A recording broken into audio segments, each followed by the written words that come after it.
Assalamu alaikum. Connais-tu le récit de ce braqueur devenu savant? Accroche-toi, c'est une histoire incroyable. Je t'emmène dans la région du Khorasan, l'actuel Iran-Afghanistan. On est en l'an 726, ou 107 de l'Hégire. À cette époque-là, vivait un homme dont le seul fait d'entendre son nom faisait trembler tout le village.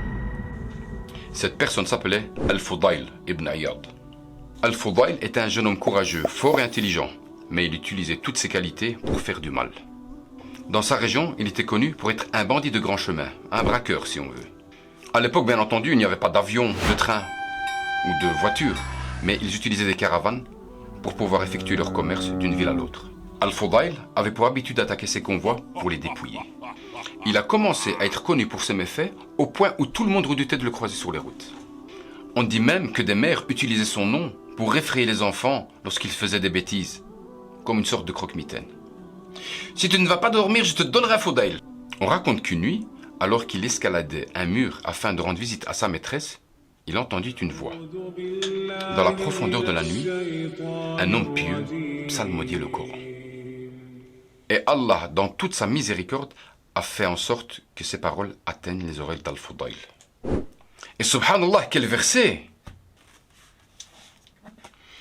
Le moment n'est-il pas venu pour ceux qui ont cru, que leur cœur s'humilie à l'évocation d'Allah et devant ce qui est descendu de la vérité, le Coran. ألم يأن للذين آمنوا أن تخشع قلوبهم لذكر الله وما نزل من الحق.